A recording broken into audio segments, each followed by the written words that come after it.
Tuesday, January 28th, it's 9:30, and this is the legal committee meeting of the Motor Vehicle Commission.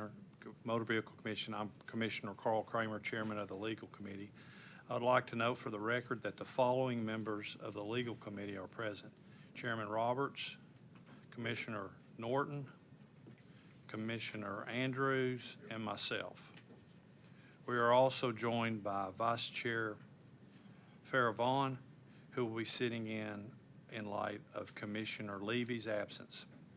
Additionally, we are joined by our Executive Director, Denise Lawrence, Jason Gilliam, our Assistant Director, and our legal staff, Erica Smith and Taylor Hilton. I'll open up the floor for discussion from any members who would like to make comments on specific cases from our report. Chairman Kramer, I'll go first and just try to get it introduced so that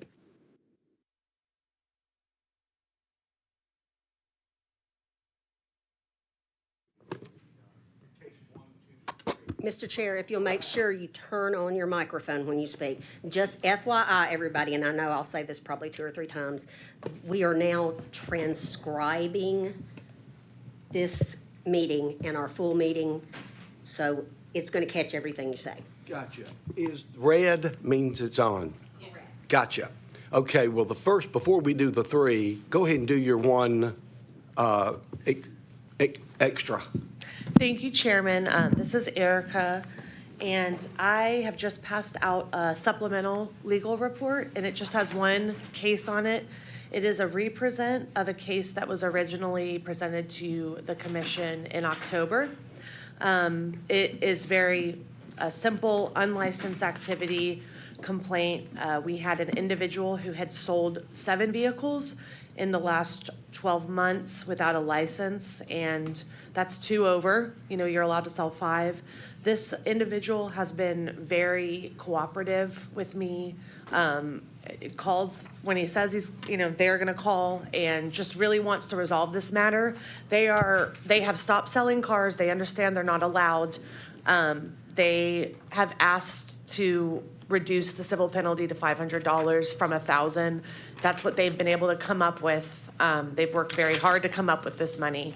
So I think in this situation, we should allow them that reduction to resolve this case. They're able to sign the consent order if you approve by next week and send that money in. And this is one of our older cases. So Y'all are reading both sides of the paper. yeah. So I'm good with the 500 reduction. Yeah, it makes sense to me as well. Okay. Thank you. So that takes care of the supplemental Okay. legal report. And then moving on to our 1, 2, and 3. Yeah, our big report. Okay. So number 1, number 2, and number 3 are very similar cases.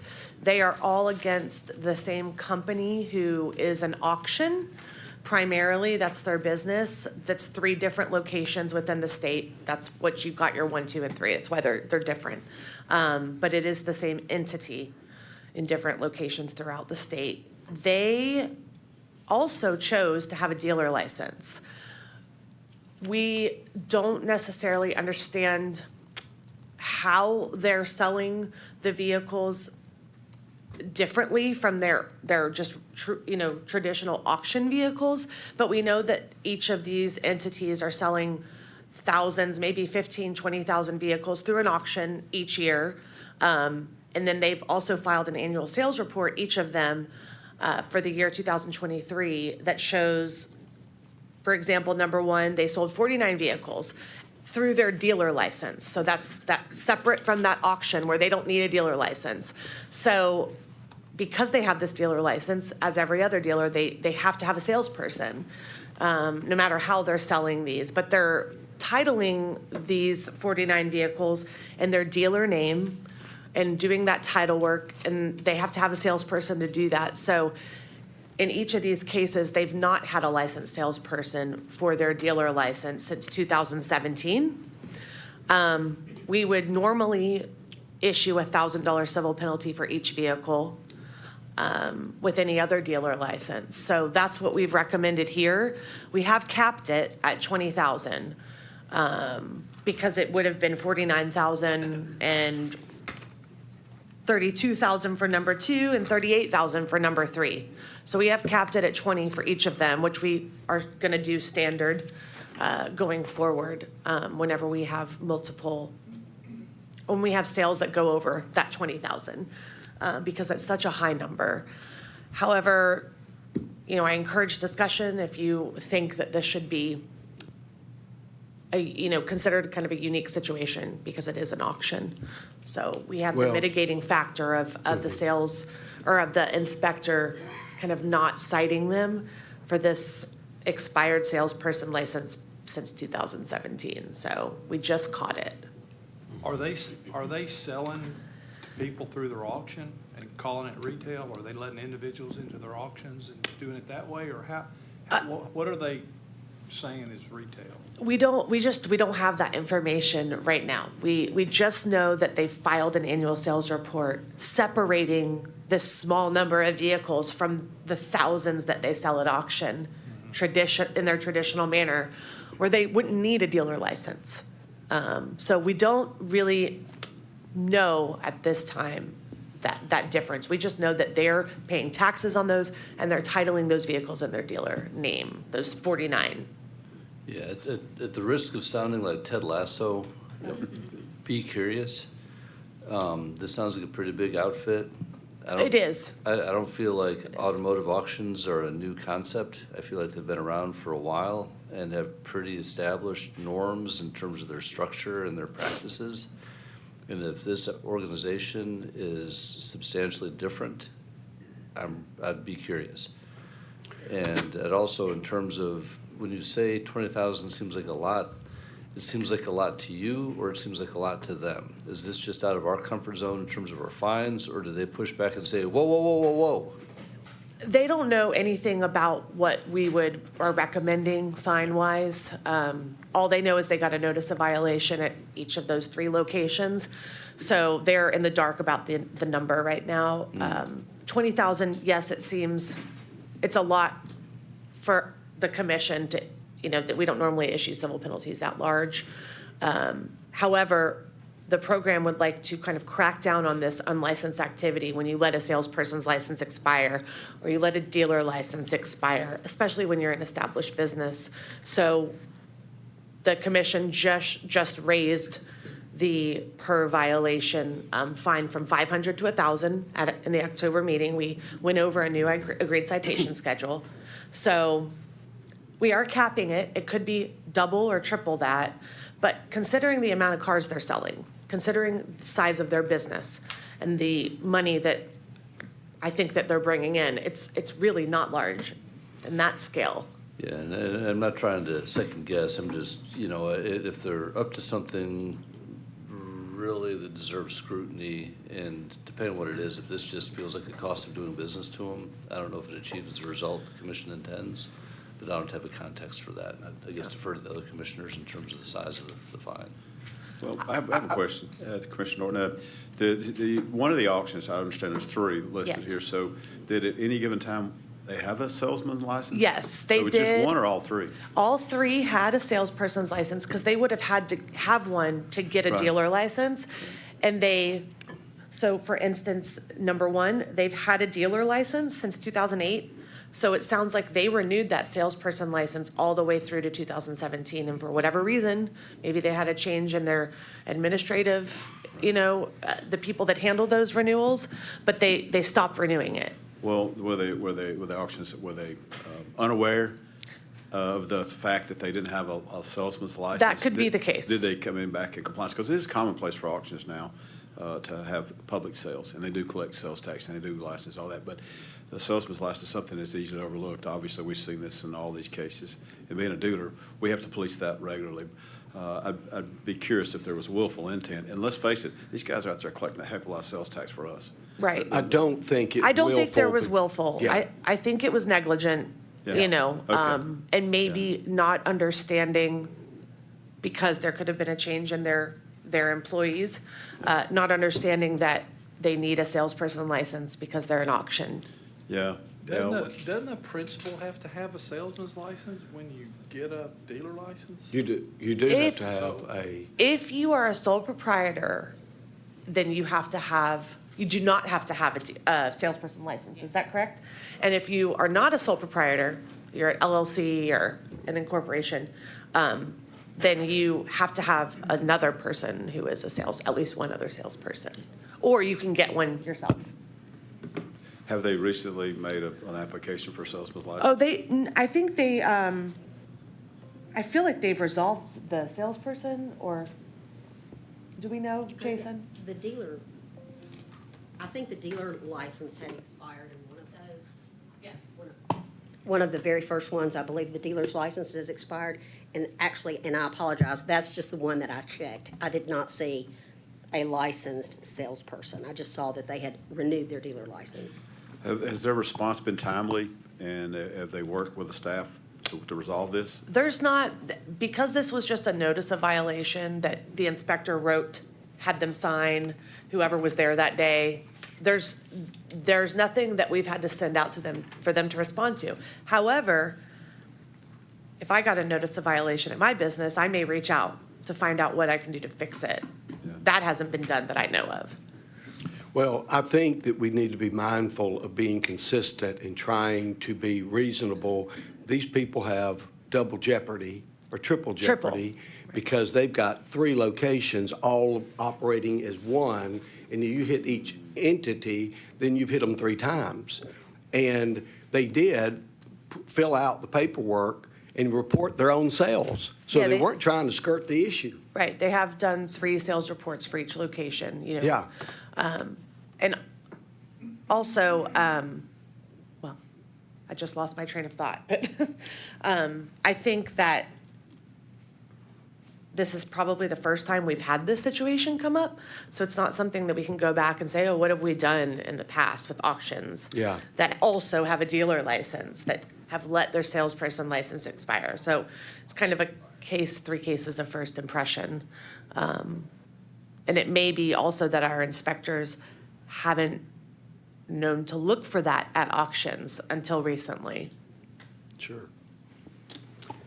And if I might interject real quickly, Jason and I have been checking quickly online.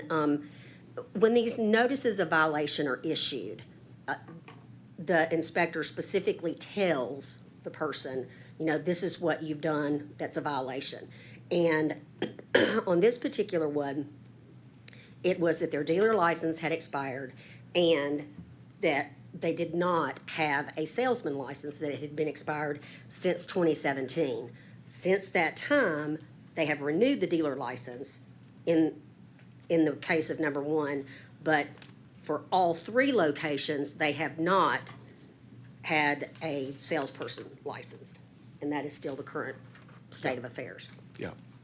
And it could be that the new management crew is unaware of the rules. And this may be one of those things. I mean, as Erica said, this didn't require a lot of prior communication because we had everything we needed. We could go and check the annual sales reports and see how many vehicles were sold.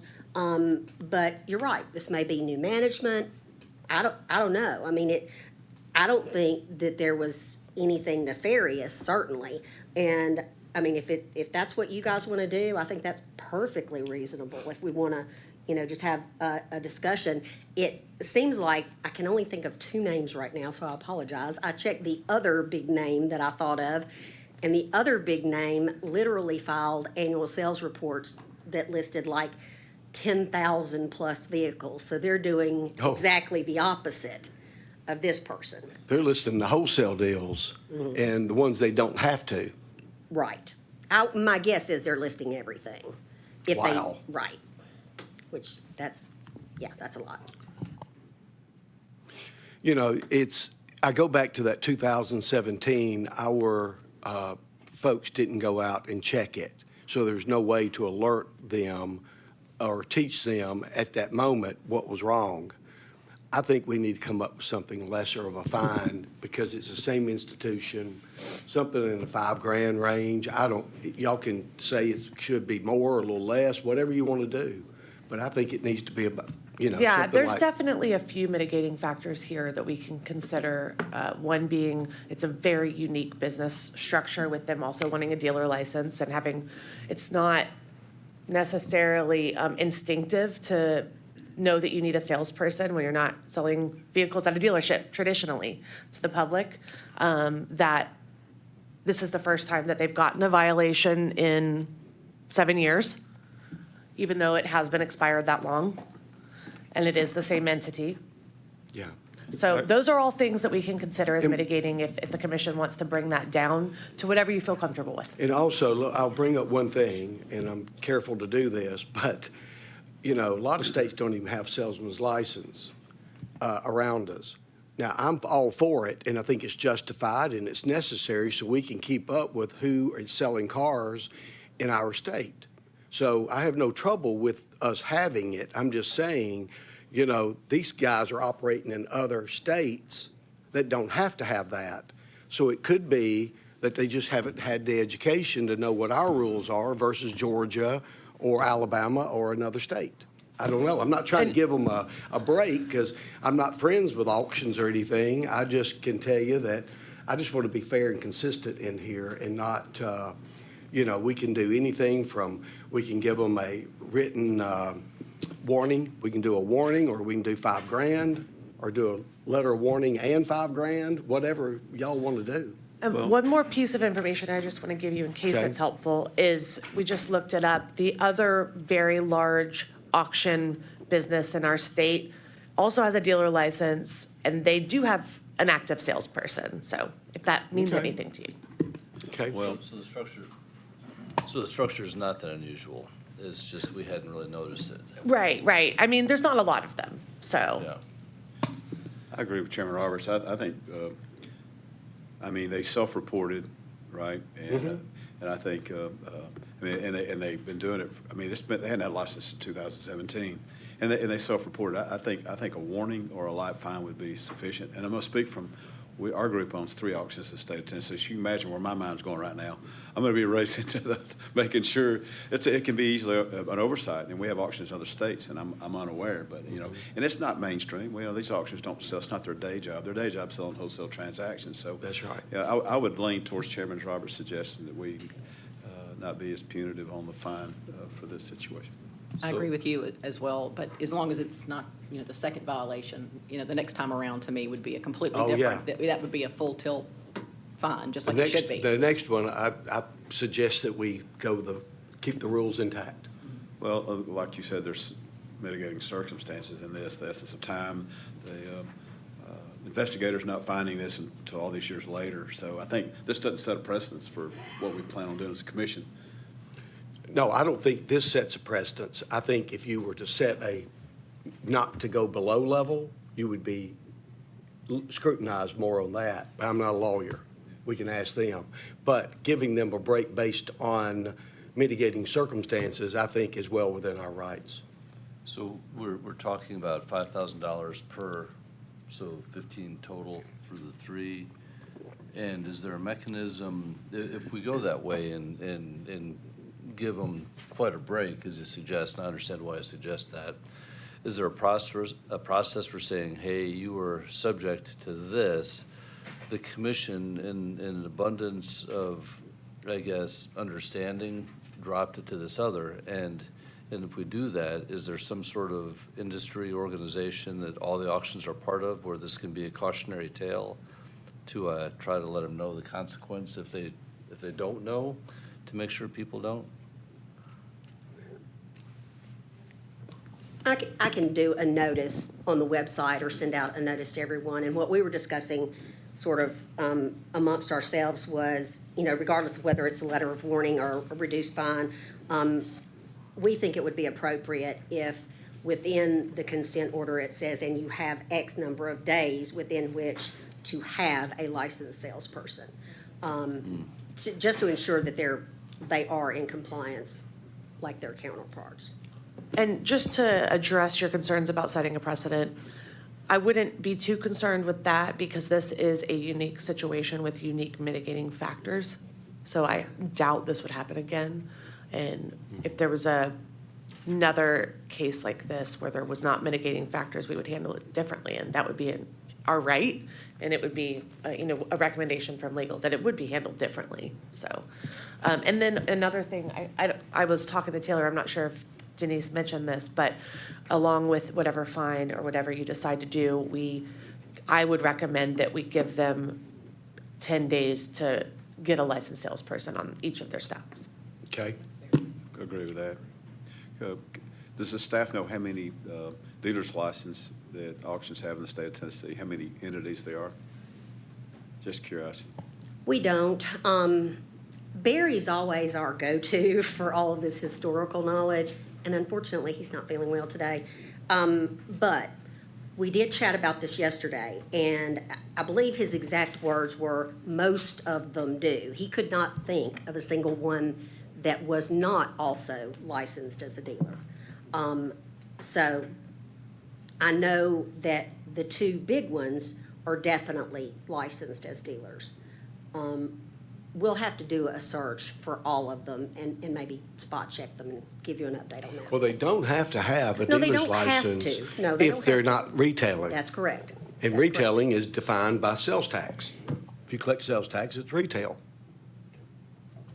So that one that didn't have his license, the dealer's license, may be so small he didn't have any sales. You can look to see what his reporting matches up. I don't know. But I don't think there's any intent to get around the issue with us. I think it was clearly put on their end of the year voluntarily submission of their sales. What would, go ahead. Any other discussion? Those three? Any other discussion on those three? I think, I think we're pretty well to it. It's just, do we want to do letter of warning, or do we want to do $5,000 fine? What do we want to do? I think it's both, and then the 10 days to get a sales license. I'm fine with that. Yeah, it works for me. Okay? So I guess do we need a Did you motion? hear what? Yeah, motion? the warning would be within the cover letter and the consent order. I wouldn't recommend doing a separate, that would be two separate disciplines. Okay. Okay, good.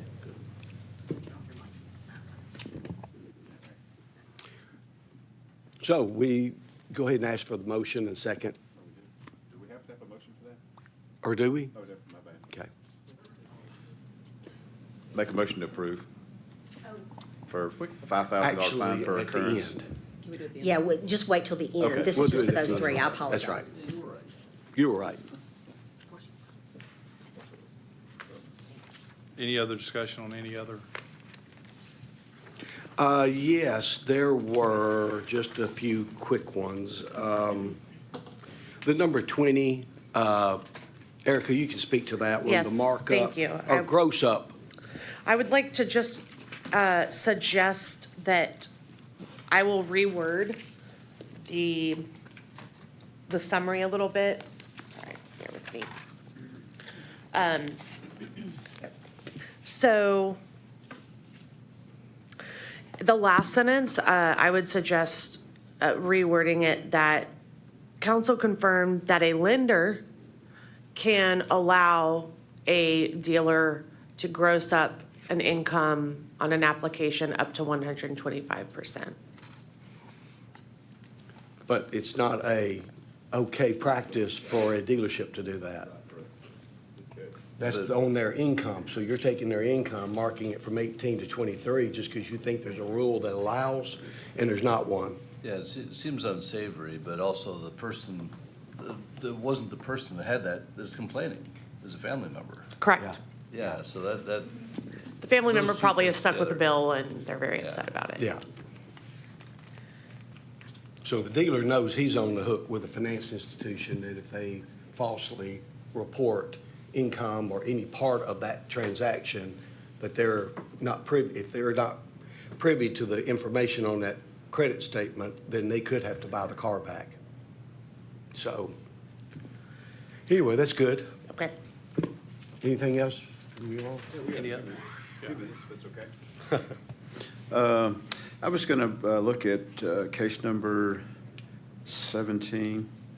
Yeah, 17. And it's just, I'm going to speak in general terms to the issue we've had in our industry, and it's throughout several of the cases. It's known as add-on fees, hard ads, whatever you want to call them. It seems to be rampant in our industry. It is in our state. And that was the Federal Trade Commission's intent on the CARS rule, one of them. And of course, it was struck down yesterday by the U.S. Fifth Circuit Court of Appeals. Thankfully, that saved a lot of heartache and grief. But I would just find more time we find these fees, like there's several fines in here for the hard add-ons for deals. And there's one where there's a cash price for financing.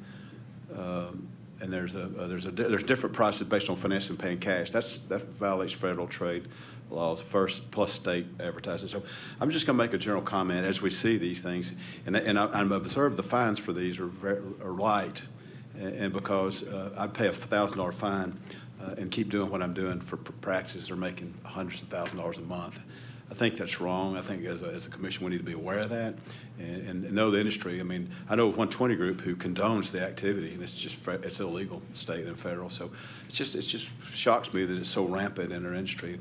And it should be frowned upon and penalized. It harms the consumer when they go in a dealership and they sit down with a finance manager and it's not disclosed on the price at the website or anything, and they're told they have to buy a product. They should never be told they have to buy a product if it's not disclosed. There should be no going in. And there's several cases of that in this what I'm reading today. So that's just a general comment. I'm not asking to change anything we've done today. I just want that to be known. Going forward, we need to be, as a commission, aware of that, and the investigators need to be aware of that when they're out policing. I completely agree. It is a huge problem that I see, and I think if we assess a penalty to a dealer and we find that they are continuing to do it, I think the commission needs to take that very seriously and either require them to come in or consider action on their license. Yeah. Because you're right, the amount is not worth them stopping if that's how they're gonna continue, you know. If they think that it's okay to just pay the fine and continue, I think we need to make it clear that that's not gonna be acceptable. And just briefly, just a question, if we just have a couple minutes, but like, on some of them, like case number 26, where the resolution is a letter of warning,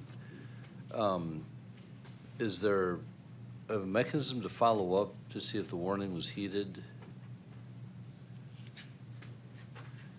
And that was, Definitely, I mean, if all you have to do is mention that, and I can put that on my radar, so that I will double check to make sure that the issue has been resolved, and if it's not, then we would open a new complaint and bring it back. Okay. And then we can move forward with a harsher discipline or action on the license.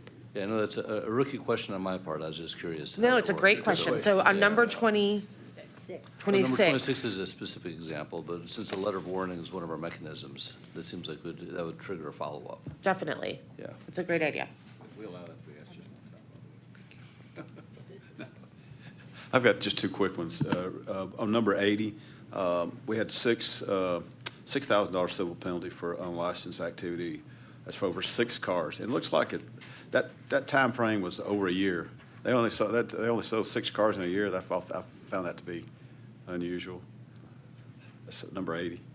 Excessive. Sorry, just. Yeah, not excessive. No, it's just, I think the fine's right. It's just like, I'd hate to think this dealer or this salesperson sold 6 vehicles in a year. Yeah. That was. What was the fine? $6,000. August 31st. Well, they did inspection on August 3rd of 2024, and their license expired August 31st of 2023. So that's over a year. So 6 cars. It may be right. I just thought that was unusual. It might have been a typo. Yeah, that's the information we received, that it was Okay. only 6 vehicles Yeah, within that time frame. I wonder how someone paid their bills off of that living. Based on our information, they only have one salesperson, so. And the last one I had was on 108, the very last one for it didn't say that the dealer had acquired a business license. We left it open-ended to whether they had a business license or were getting a business license. So So based on the information that we have, they're in the process of still renewing that work authorization card and have stopped in the process to try to get that and then get the new business license. So it's still on our radar. It's just, right now, we're going to close it until that can get resolved. That's all I've got. I only have one, 106, and I guess since we brought it, we had the one we talked about first. Should we talk about this one as far as reducing it from $6,000 fine to $2,000 fine? Yeah, I mean, can you expand on, you have like concerns about reducing it, or? I'm just, you know, we authorized this one to go down to a $500 fine because they couldn't. Oh, I see what you're saying. And So, should we well, talk about this one going from a $6,000 to a $2,000 fine? I will say the difference here is the one that on my supplemental report was an individual. This is a licensed business that has been around for a very long time, is national. And I don't think it's appropriate to assess a fine as low as we would give to an individual who's not a business and isn't acting as a car dealer, as we would a business that's making quite a bit of money. They are struggling right now, which is one of the mitigating factors I put in here. But I didn't think it appropriate to go less than 2,000, considering the money that they do make renting cars. I'm okay with the amount. That's not really I just, you know, we approved this. Should we approve that as well, which I'm willing to do.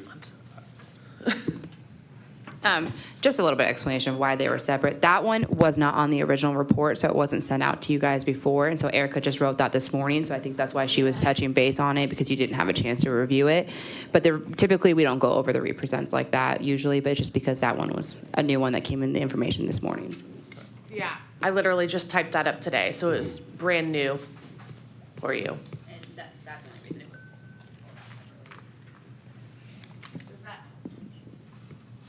Yeah, that's good. Thanks.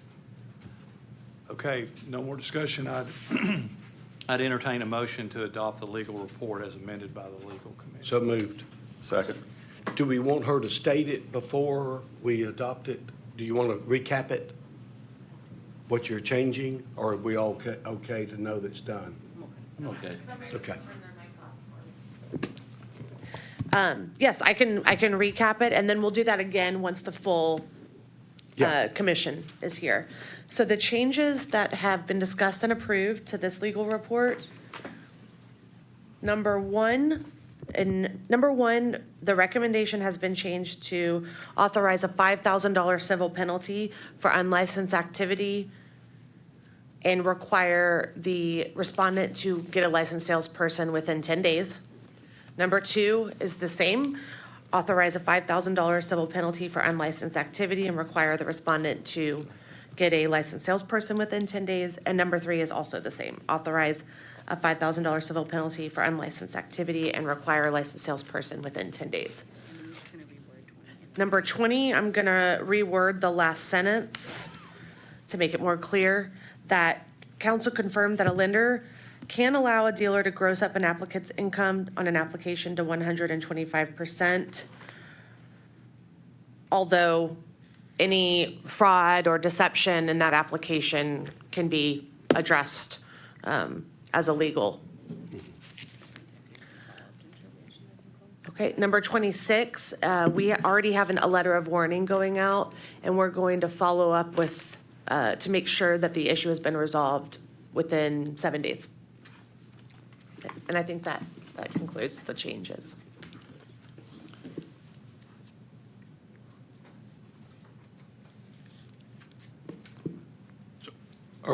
You finished with your, That's all the changes from the Okay. report. I Turn it make a over to motion, we Denise. accept the changes? Yes, sir, I think we're ready to take the roll. Okay, all right, since, we've already done that. Well, We- and one more thing, just to clarify, because our commissioner had a great point. Following up on 26, the letter of warning, anytime we have a letter of warning where there is an issue that we can follow up on and that is relevant, then going forward, we'll make sure to be doing that and adding it to our recommendation. Okay. Okay, if we're ready to vote, the motion is to adopt the legal report as amended, made by Chairman Roberts and seconded by Commissioner Norton. Commissioner Andrews? Aye. Votes aye. Commissioner Norton? Aye. Votes aye. Commissioner Vaughn? Aye. Votes aye. Commissioner Kramer? Aye. Votes aye. And Chairman Roberts? Aye. Votes aye. You have adopted the legal report as amended.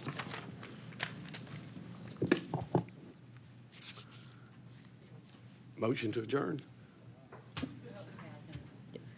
That's all we like, motion to adjourn.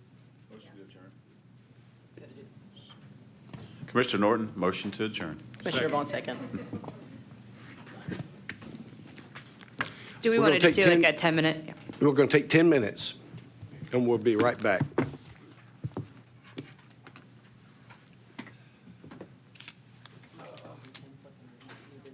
Legal reports, that's all those educational material, man, all different ways to scam and horse around, and some stuff going on. I've learned so much over the years.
All right, let's go ahead and get started.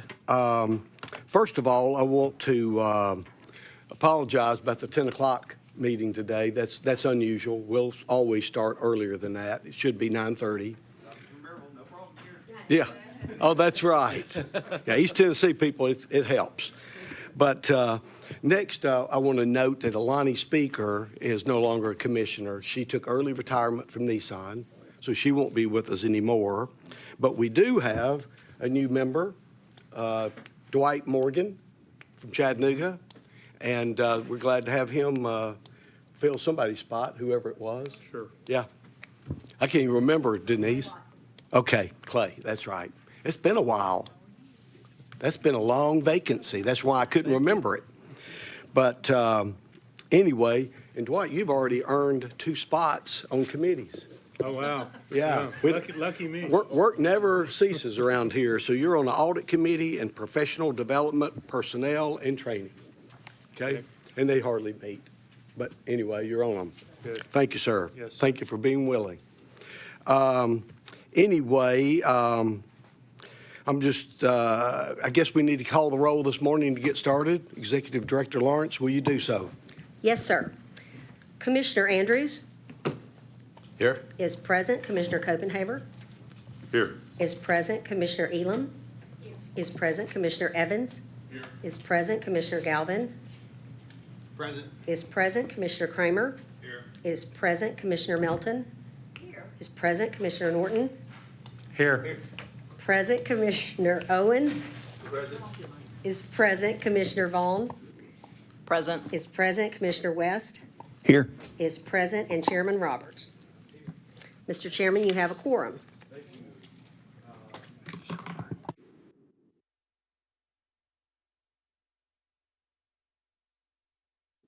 Didn't have my mic on. Meeting notice, Denise? Yes, sir. I am happy to read the notice. Before I do, I wanted to explain that at everyone's desk, I have provided a copy of the conflict of interest statement. If you guys could fill that out really quickly, I thought it might be easier to collect it in person.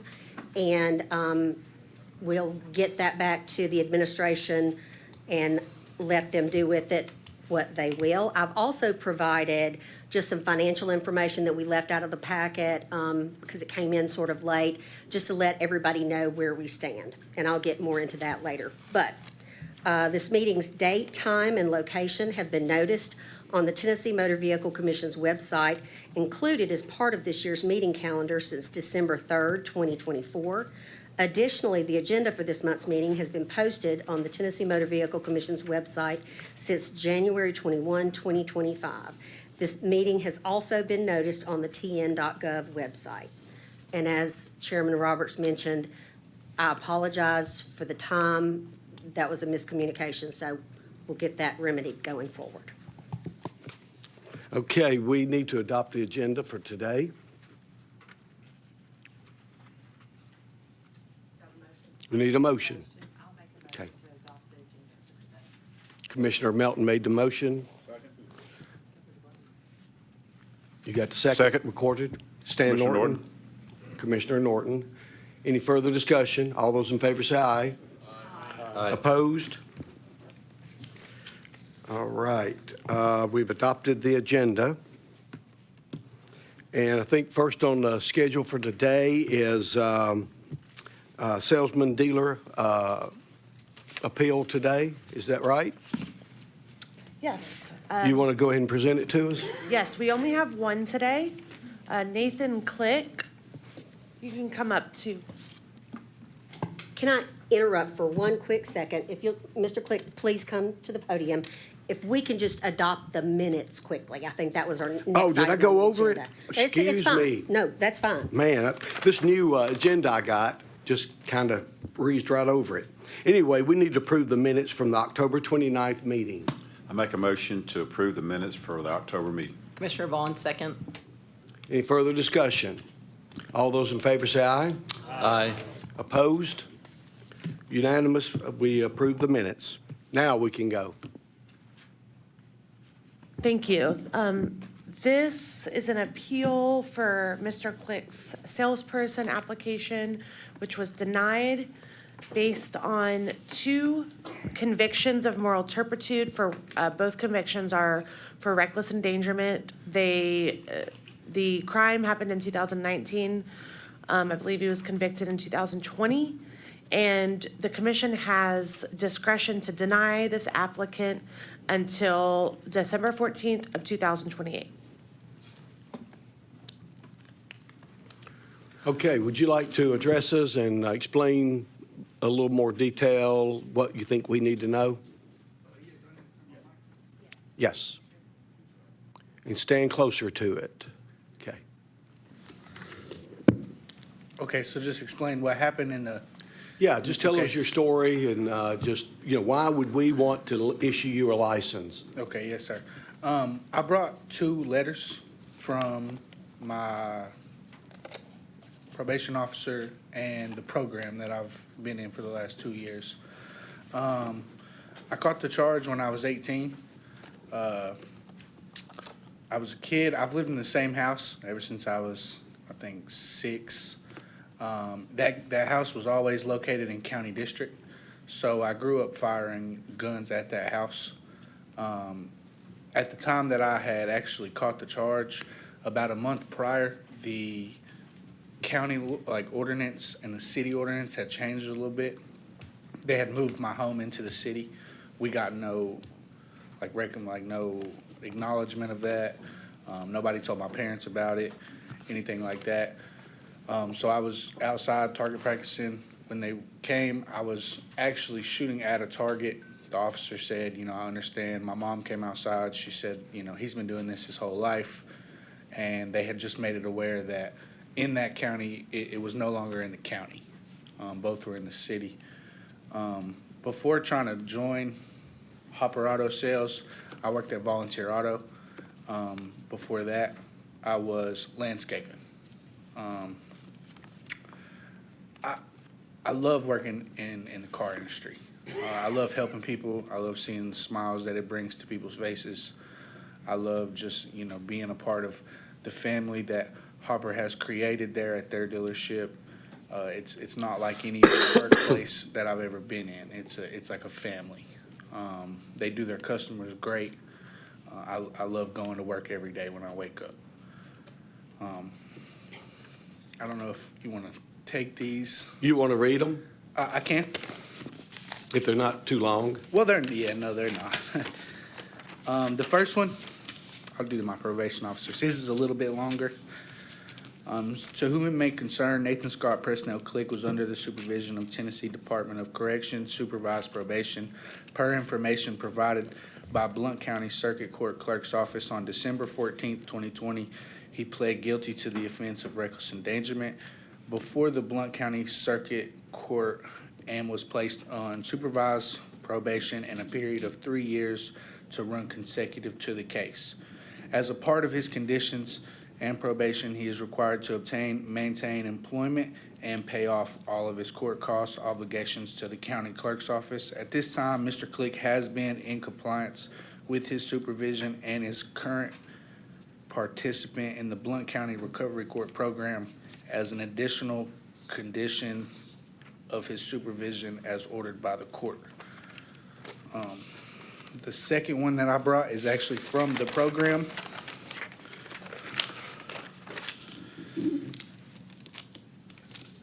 This letter is to verify that Nathan Click is participating in the Blount County Recovery Court Program. Mr. Click began the program on January 10th of 2022. Mr. Click is currently in the aftercare phase of Blount County Recovery Court as in compliance with program rules. These rules includes attending sobriety meetings, aftercare classes every 2 weeks, recovery court quarterly, and regularly reports for random drug screens. Erica, do you need those letters to keep for the record? Yeah, we can definitely take those if you don't mind, because that way we can put them with your file. I don't know if anyone wants to see them too. We can.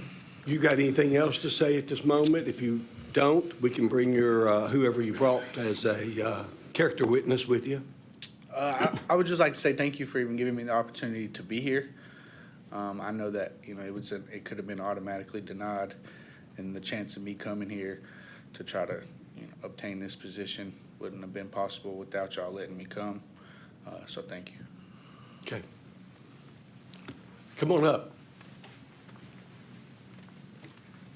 Tell us your name and what capacity you work with him in. Okay, awesome. So, good morning, everybody. My name is Alex Hopper, and I'm proud to stand up here today representing Hopper Auto Sales.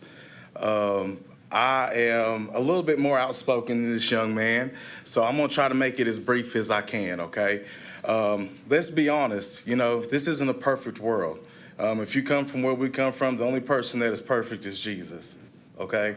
That's how I was raised and that's how I was brought up. The one thing that really kind of brings me passion today is for the simple fact that 8 years ago, I was in this same position. I came from a very crazy background, and I know this young man's not going to talk about his family so much, but he didn't have the best of shortcomings. He didn't have the best family-oriented people around. But he grew up, and he realized what he was doing. Back to my story, 8 years ago, I was in trouble myself. Realized that I was going down a long road, really scared me. And it got to the point where I knew that I needed to change. And 8 years ago, a young man came with me up here today to talk to you guys.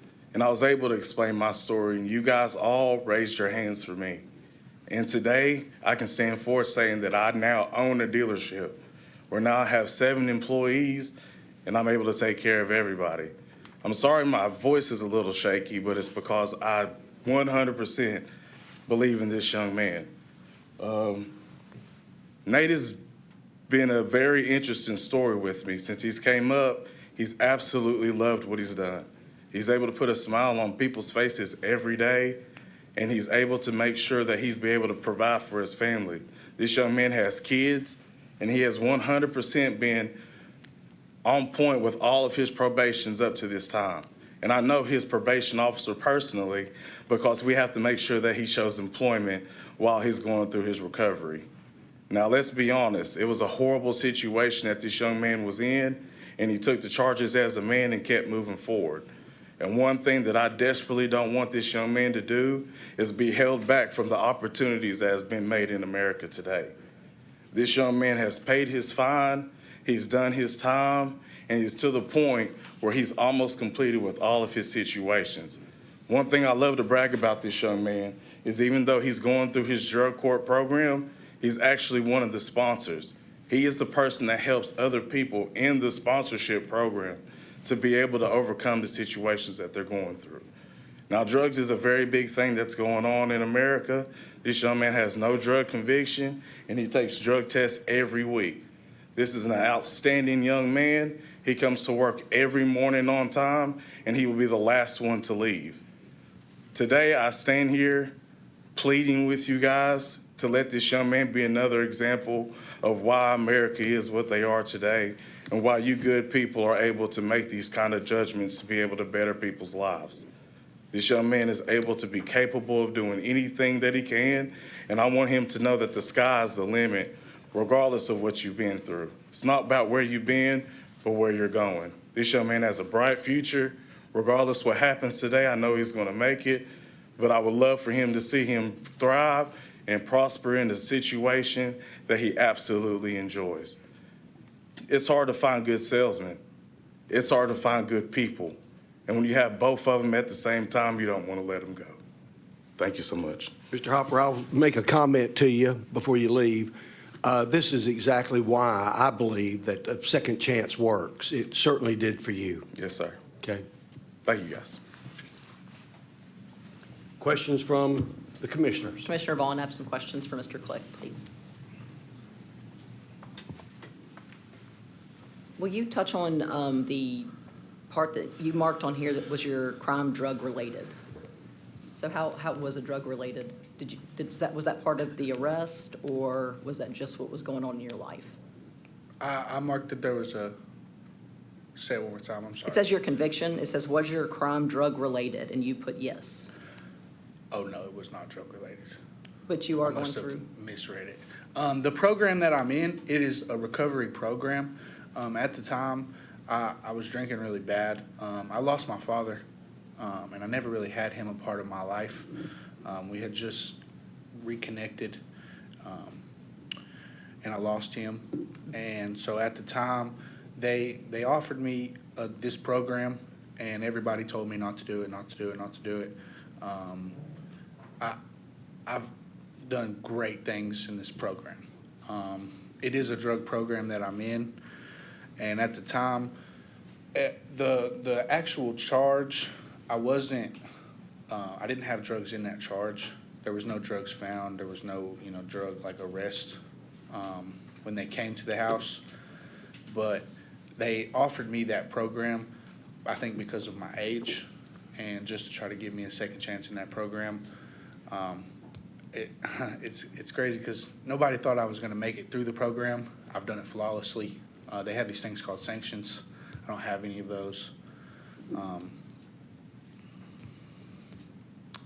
Yes, ma'am. Okay, so have you had any issues since then? Any kind of arrests or No, anything ma'am. like that? Okay. I don't have other questions. A question for staff. Did the legal research, does it support and is it consistent with what they're saying at the podium? Yes, there's nothing that's inconsistent with what I have. Hey, Nate, what city annexed your lot? You said you were in the county and then some city annexed your all's property. Do you know what city it was? What city's cops got y'all? So I lived on Topside Road, which I believe was Blount County at the time, and then it moved into city coordinates. Oh, okay. Any other comments or questions? Commissioner Vaughn, I make a motion, we approve the license. Commissioner Melton, I second it. Okay, if no further discussion, Executive Director Lawrence, will you call the roll for the vote? Yes, Mr. Chair, the motion is to approve licensure for Mr. Click, made by Commissioner Vaughn and seconded by Commissioner Melton. Commissioner West? Yes. Votes aye. Commissioner Melton? Aye. Votes aye. Commissioner Elam? Aye. Votes aye. Commissioner Andrews? Aye. Votes aye. Commissioner Copenhaver? Aye. Votes aye. Commissioner Galvin? Aye. Votes aye. Commissioner Norton? Aye. Votes aye. Commissioner Vaughn? Aye. Votes aye. Commissioner Kramer? Aye. Votes aye. Commissioner Owens? Votes aye. Commissioner Evans? Aye. Votes aye. And Chairman Roberts? Aye. Votes aye. The license has been approved unanimously, and Commissioner Morgan, I apologize. Aye. I am so sorry. I didn't just catch it either. Flew right by there. I apologize. Well, it's still unanimous, and we will issue your license electronically. You should get that today. Yes, ma'am. Thank you. Okay, I guess now we will hear from Executive Director Lawrence on her report.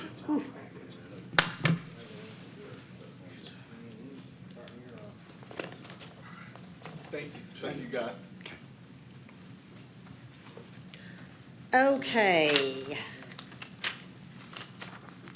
I mean, we are really rocking along steady as she goes. I mean, all of this, I'm not going to go through all the information. It's in your packet. We maintain approximately around 3,300 dealers at any given time. I did get some information while we were sitting here from Barry about our auctions.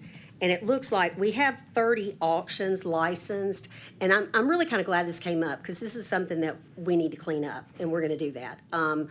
It looks like the lion's share of them are licensed as dealers, but interestingly, it varies in terms of what they report on their annual sales report. We've got some that are reporting thousands of sales, which is obviously inaccurate. And then some that are just reporting, 17, 25, things like that. So we'll clean that up. And at the next meeting, hopefully I can report information on that. I wanted to bring your attention to the disciplinary action report between October 24 and through December 24. And we collected $65,000 in that period of time. That's really highly unusual for us. And I think our legal team has really been burning the midnight oil. And we had a couple of big fines during that time, but they've really, really stepped up to the plate. And and I was going to save this for later, but we measure our teams by a lot of different metrics. And for legal, a lot of it is how many cases do you have open that exceed a certain amount of days? Typically, it's 180 days. And when I first started here 5 years ago, it was how many of your cases exceed 300 and some odd days? It was a ridiculous number. I mean, it was a year. And the number was just crazy. And since Erica and Taylor have been part of the team, I can't find the stinking, it's under legislature report. We have, here we go. Yeah, it is. Here we go. When I started in 2019, there were 200 complaints that exceeded 200 days. So it was insanity. In 2020, when Taylor and Erica both basically took over, that 200 went down to 46. Then the next year we had 21, 8, 9. Last year we had 2 open complaints, 2. That's just because I know if you sit in on a legal committee meeting, how incredibly long it takes for the back and forth, to contact the people and wait to hear something back. So I can't tell you how proud I am. I guess I get, giddy over math, but it's really exciting to me that they work their tails off, and we all take it very seriously. So I'm so proud of the commission.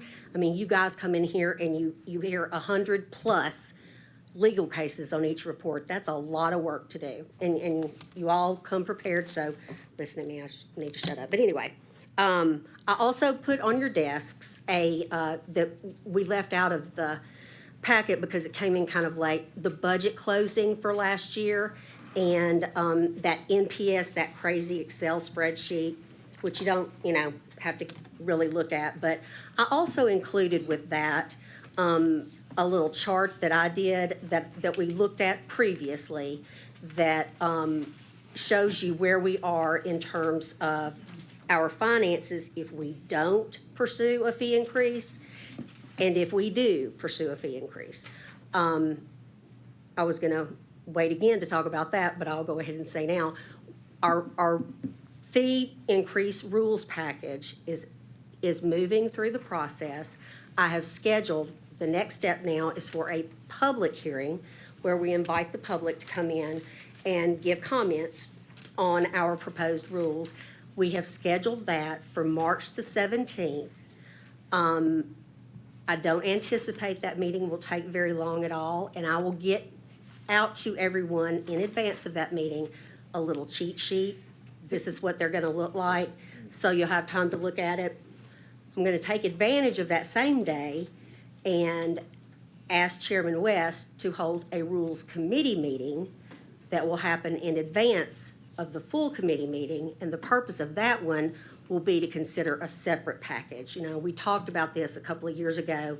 The legislature passed a retrospective review piece of legislation requiring each department to go back and look through their rules. So we've been doing that sort of in the background, and we feel like we're at a place now where we can present that to the Rules Committee. So we're going to do that. We'll go to our, we won't consider the retrospective rules until our April meeting for the full commission to look at. But we want to have the public hearing so we can get it to the Secretary of State, so then the chairman and I can go to the legislature for the Government Operations Committee and asked them to approve our fee increase. We were there yesterday for a self-sufficiency hearing that went very well. And we weren't asked any questions because, they know where we are. They know that we've proposed rules for a fee increase, and we're very well aware of where we are financially. So that went really well. The last thing I'll say is that I'm thrilled that we have a new employee. His name is Zavery Caldwell. He is an incredible young man. He's bright, articulate, and we are so very lucky to have him. We lost a member of the family, when someone passed away last year. So I think he's about in his third week. We've been baptizing him by fire. So he's doing really, really well. And Is he here? is he here? Oh, hi, Zavery. I Hello. didn't realize he was here. Welcome. Hi, nice to meet you guys. Look forward to working with you. Vice versa. Okay. Awesome. Great. Great. That's all I have to report. Please make sure you complete your conflict of interest statements and get them back to me at the end of the meeting. Denise? Yes, sir. Question, do you have a copy, can we get a copy of the disciplinary report? You usually list the dealers and the levy fines. Do we still have that? I'll get it and send it to you. The reason we didn't include it in the packet is because when we print it out, it's better if you access it online, if you just go and click on it. Okay. And I'll share that link. All right, with you. thank you. Because if we print it out, it's so tiny, it's hard to see. But yeah, I'll forward you the link. All right, thank you. If that's what you need. So now I guess we just need a motion on adoption of the director's report. Do we have a motion to accept the director's report? Commissioner Vaughn, so moved. Commissioner Melton seconds it. Any further discussion? Executive Director Lawrence, will you call the roll for your director's report? I will indeed. The motion is to adopt, made by Commissioner Vaughn and seconded by Commissioner Melton. Commissioner West? Votes aye. Commissioner Melton? Aye. Votes aye. Commissioner Elam? Aye. Votes aye. Commissioner Andrews? Aye. Votes aye. Commissioner Morgan? Aye. Votes aye. Commissioner Copenhaver? Aye. Votes aye. Commissioner Galvin? Aye. Votes aye. Commissioner Norton? Aye. Votes aye. Commissioner Vaughn? Aye. Votes aye. Commissioner Kramer? Aye. Votes aye. Commissioner Owens? Votes aye. Commissioner Evans? Aye. Votes aye. And Chairman Roberts? Aye. I already did him. I did him. All right. You got me on that, Ryan. I did him this time. Okay. All right. On to legal. Erica or Taylor, which one is going to help us out with that? I will take care of that today. So, okay. On our legal report, the first thing to note is that we added a supplemental legal report, which I've passed out to everybody. If you don't have one, let me know.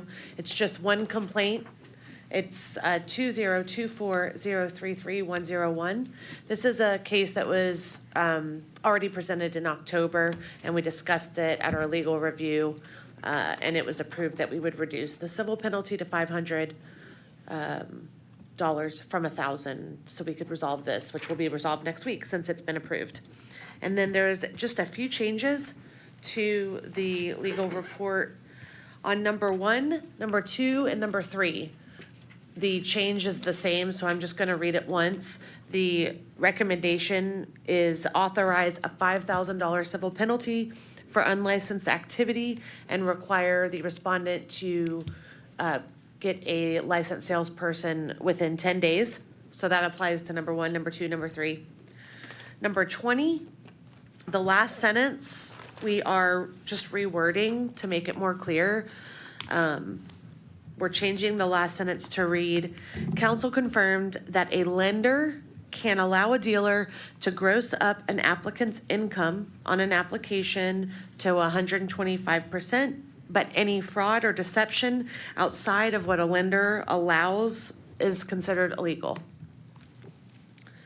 Number 26, we're just adding to the recommendation. It's already a letter of warning, but we are going to also just follow up on that issue to make sure it's been resolved within 7 days. If it's not, we will bring that back to the commission as a new complaint. And that kind of just is gonna apply to future letters of warning. If there's an issue that can be followed up on, we will make sure that we do that. If it's not resolved, then we'll bring that back. And that concludes the changes. Okay, do we have a motion to adopt the legal report? Commissioner Galvin adopts the legal report. Commissioner Melton seconds. Any further discussion? Executive Director Lawrence, will you call the roll for the vote? Yes, sir. The motion is to adopt the legal report as amended, made by Commissioner Galvin and seconded by Commissioner Melton. Commissioner West? Aye. That's aye. Commissioner Melton? Aye. That's aye. Commissioner Elam? Aye. That's aye. Commissioner Andrews? Aye. That's aye. Commissioner Morgan? Aye. That's aye. Commissioner Copenhaver? Aye. That's aye. Commissioner Galvin? Aye. That's aye. Commissioner Norton? Abstain. Abstains. Commissioner Vaughn? Aye. Votes aye. Commissioner Kramer? Aye. Votes aye. Commissioner Owens? Aye. Votes aye. Commissioner Evans? Aye. Votes aye. And Chairman Roberts? Aye. Votes aye. You have adopted the legal report as amended.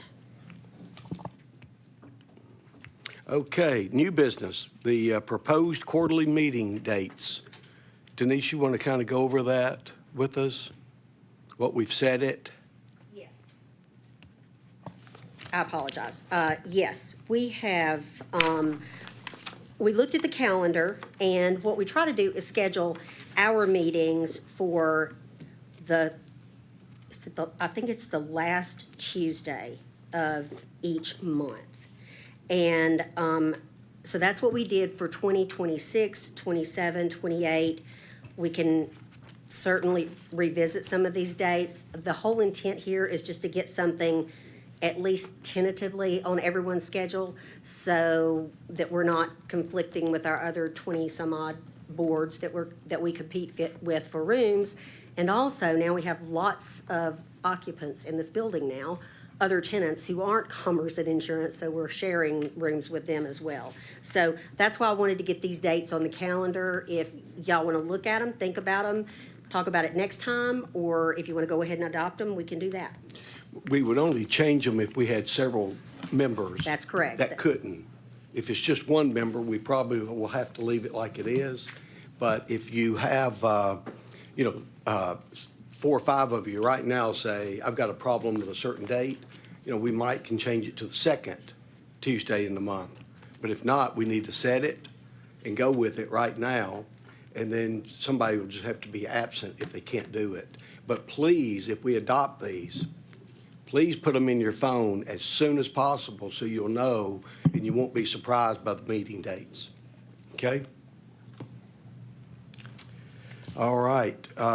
We need a motion to accept the, Yes, and if everybody would like, if you adopt this calendar, I'm happy to send everybody appointments that you can accept or not accept or whatever. If that's helpful. It may not be helpful, but whatever. and we I can don't know. always change it at a later Right, meeting right. if we get enough notice, but you can't do it within, one meeting date. You just can't change them. Right. So Chairman, do you need a motion? Yes. Move to approve. Okay. Second. Any further discussion? Executive Director Lawrence, will you call the roll? Yes, sir. The motion is to adopt the schedule as presented, made by Commissioner Andrews, seconded by Commissioner Vaughn. Commissioner West? Aye. Votes aye. Commissioner Melton? Aye. Votes aye. Commissioner Elam? Aye. Votes aye. Commissioner Andrews? Aye. Votes aye. Commissioner Morgan? Aye. Votes aye. Commissioner Copenhaver? Aye. Votes aye. Commissioner Galvin? Aye. Votes aye. Commissioner Norton? Aye. Votes aye. Commissioner Vaughn? Aye. Votes aye. Commissioner Kramer? Aye. Votes aye. Commissioner Owens? Votes aye. Commissioner Evans? Aye. Votes aye. And Chairman Roberts? Aye. Votes aye. You have adopted the 3-year meeting calendar. Okay, next, old business. I don't think we have anything. Is there any public comments in the room at this time? This is the time we do that. you sing us a little song? Thanks. Yeah. Okay, we can adjourn, and we can we need a motion to adjourn. But before we do that, the next meeting's April 22nd, just a reminder. Rules Committee on March 17th. Wear March- green. Yes, March Wear green. 17th. That's right. We'll have a Rules Committee first at 10 o'clock, 10:30, and that's only because people are coming from the east, and this is a one-time thing. 10:30 for the full commission. Again, public rulemaking hearing. We did this before when we did the advertising rules. It shouldn't take 30 minutes. I mean, Yeah. I've gone to different places and tried to update dealers as we've come in contact that, we're looking at a fee increase. So I think everybody's ready. Now we're jinxed. If I can make one comment, just before we finish up, and I'll try to be brief, and to what you were saying earlier, Denise, all of you, the legal, and Jason, and others that I don't know, and the young man starting, having served as a consumer commissioner and having worked for the county clerk's office in Rutherford County for 38 years, I was one of those people that was sometimes calling, making complaints because of fragrant, things that were going on that were just clearly not. And I've been retired almost 6 years now, and I know Denise saying coming in 5 is that there were times when I myself would call in and on the same situation over and over again, because it's like the people who were doing things wrong were selling to consumers, and we were seeing them all the time, weekly, and just seemed like it would go on, and we're kind of like, this is so wrong, and our hands were tied. We couldn't do anything about it, really. So thank you to all of y'all who do, because I know it's got to be a lot of investigating to get to the root of that and to bring those numbers down. So I'm glad to hear that for the consumers, absolutely. And I'd like to add, this was sort of inspired by Commissioner Elam. I have made a concerted effort to reach out to all the county clerks by going to their annual convention. And sometimes I think, why did I do that? But I get emails literally daily with, hey, this guy came in again, and they're sharing information with us so that we're getting rid of a lot. I mean, there were several on this report that came from county clerks. And that's helpful to them because I can go back to them and say, the commission voted, this is what they voted to do, and you guys had no idea that that's where that came from. But it's unlicensed activity. And it's really damaging to those people who are out there trying to make a living and doing it the right way and playing by the rules, and the consumer who has no one to turn to when these people disappear. So, thank you. Very good. And again, thank you to our staff, for our lawyers that make sure that we have closed that gap of open, legal reports, the ones that are still open. You've gotten that down so well. Thank you for cleaning it up. Commissioner Galvin, just a clarification. Yes, sir. On March 17th, you just want the Rules Committee there, or do you want the whole staff there? Rules Committee is going to meet first Okay. at 10 o'clock. I expect it to last 15 minutes. They're considering a whole separate package, whole different thing. Full commission will meet at 10:30 with the public to invite, solicit comment from the public on the fee increase rules package. I can't remember because we've already approved it. Y'all have already approved that. And I'm going to have to find out. I'll have to. Is this the first time this has happened? Because we've never done that before. You have, Well, you haven't had a you just fee don't increase since 2010. You just don't remember because we did a rule change in 2021 where we adopted new advertising rules. It went a whole lot quicker. Yeah. I'm sorry? It was during the pandemic, so we were on Zoom probably. Yeah. And it was just really quick. The time frame was condensed. I don't remember why or how it worked out that way. This one has been drug out a lot, just in terms of getting information back from the governor's office, from various state agencies. So I'm fairly confident that the commission actually votes twice because you vote as a full commission to approve it, and then it goes through this other process, and we have to have the public hearing, and I think you have to vote again, but I'll confirm that. Is Laura listening, or is she?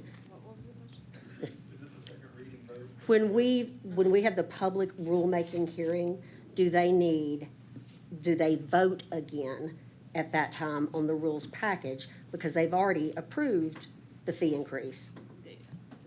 They vote again. Okay. And I'll look at our old, the one that we did in 2021, just to confirm and make sure. So now I think everybody's talked a lot, everybody's tired and ready to go home. Yeah. All we need is a motion to adjourn in a second. Motion to adjourn. Second. Commissioner Norton. All right. All those in favor say aye. Better not be any opposition. Chairman, you run a good meeting. Well, thank you. They- Try to. See,